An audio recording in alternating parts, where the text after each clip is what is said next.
So what you're seeing here on the screen is the last time we took a look at Grand Theft Auto Trilogy on the Nintendo Switch. Now, this video was made back in 2022, and this was right after a new patch had come out from Grove Street Games for this trilogy. Now, my initial review of the game, it was definitely mixed. Maybe I was a little too positive on it. I was excited to finally have Grand Theft Auto games on the Switch. It seemed like a perfect fit, but obviously there were a lot of cracks in the foundation of this trilogy of games. They changed up a lot of things, and for a lot of people, the changes weren't necessarily for the better. There was performance issues, there were all sorts of crazy bugs and things that would just freak out and not work properly, and it really seemed like this was going to be the final product. This, after the patch that Grove Street had did for the Switch version back in 2022, this is what we were going to be stuck with this. This mix mash of these Grand Theft Auto games. But lo and behold,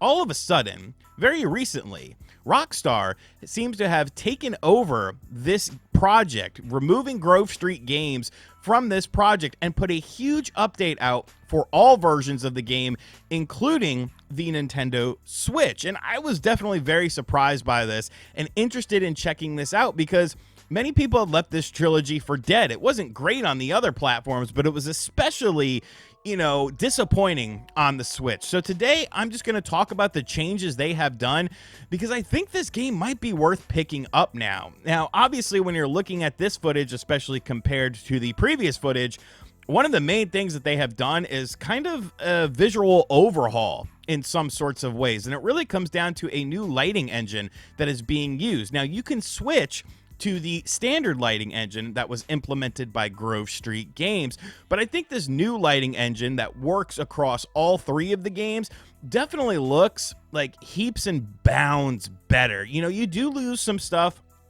like some sort of reflections off of the top of your cars and stuff like that, but just everything else, like the actual lighting fixtures and how lighting reflects off of things, and everything just looks so much better this way. And it's insane. It's insane to think of how this game looked at one point and now how this game looks. You'll notice it in all sorts of intricacies, such as like signs that are on the walls. Those used to be a blurry mess, and sometimes they wouldn't even load in. Everything seems to load in a lot quicker in this new version of the game that we have been given. Now, like I said, you can go back to the old visual style and switch it on the fly to see kind of what suits you better, and there are improvements done in the older visual style with the older lighting engine, but I think this lighting engine that they're using in here is just leaps and bounds better. I think it really brings back the sort of classic feeling of these games from a visual perspective,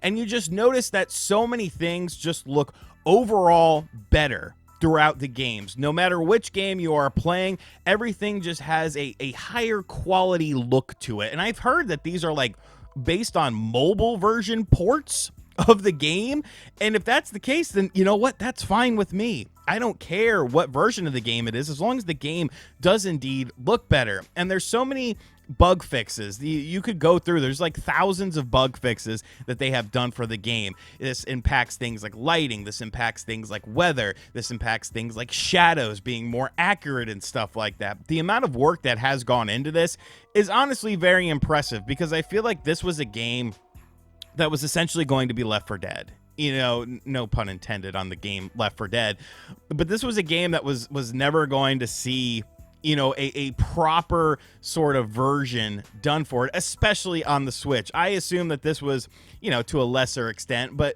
kind of like a WWE 2K18 situation where we tried, but we completely dropped the ball. Sorry.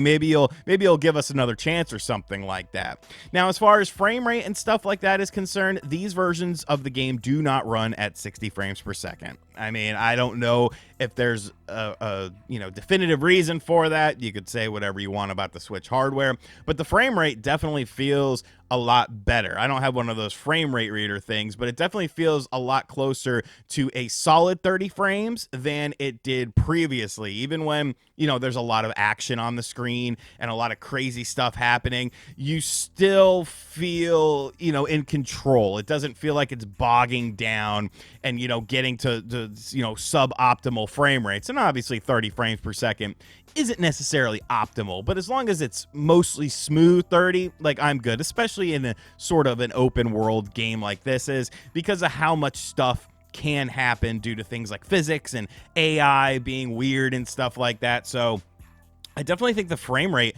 of the game has improved as well. But once again, it goes beyond just the visuals. It goes beyond just the frame rate, because they've actually added in some quality of life improvements as well. Now, the D-pad, hitting down on the D-pad will actually bring up your radio station thing, so you can easily switch between radio stations, which is a very nice quality of life feature. And what's really cool is the Nintendo Switch version now has gyro controls, so you can control this game whether in handheld mode or in docked mode with gyro controls. Now, my sensitivity was way too freaking high when I was trying this out, so bear with me here as I'm aiming and like hitting nothing. But this is a very nice little feature, and I think if I honed it in a little bit, I would actually enjoy using the gyro controls to do my shooting of random innocent people.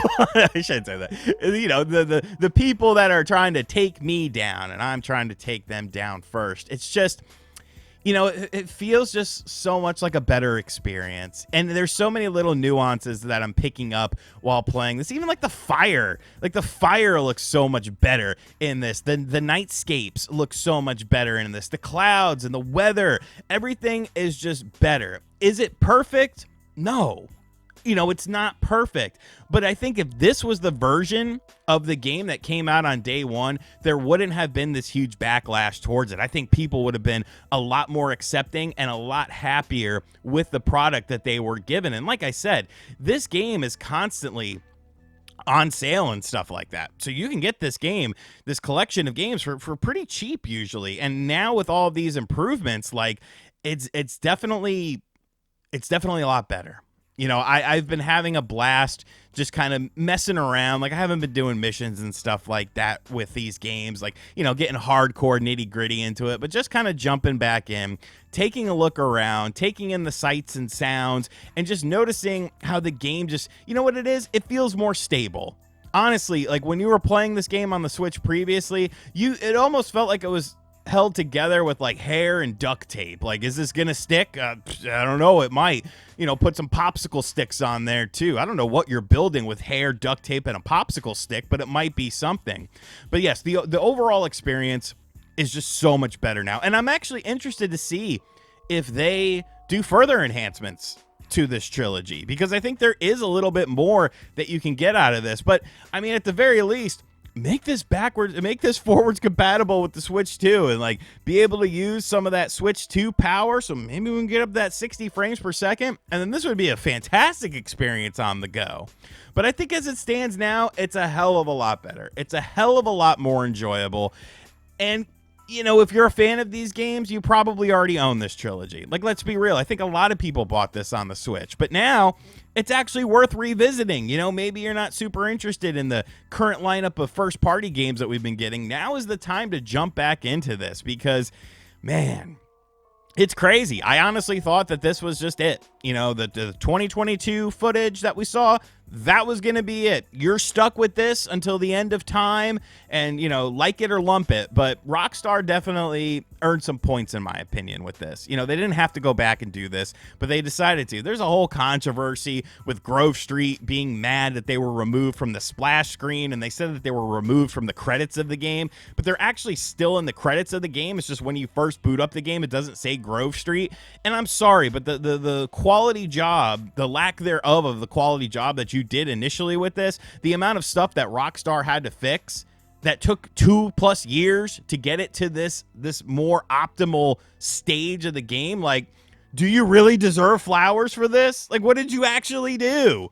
You butchered it. You sullied the name of Grand Theft Auto, which who would have thought that was going to be the case? Who would have thought that there would be problems with 3 PS2 games being brought into the modern era, especially when you see how many games get remasters and remakes from that era. But I say all that to say this is definitely a much better experience now. I think the footage that you're seeing speaks for itself.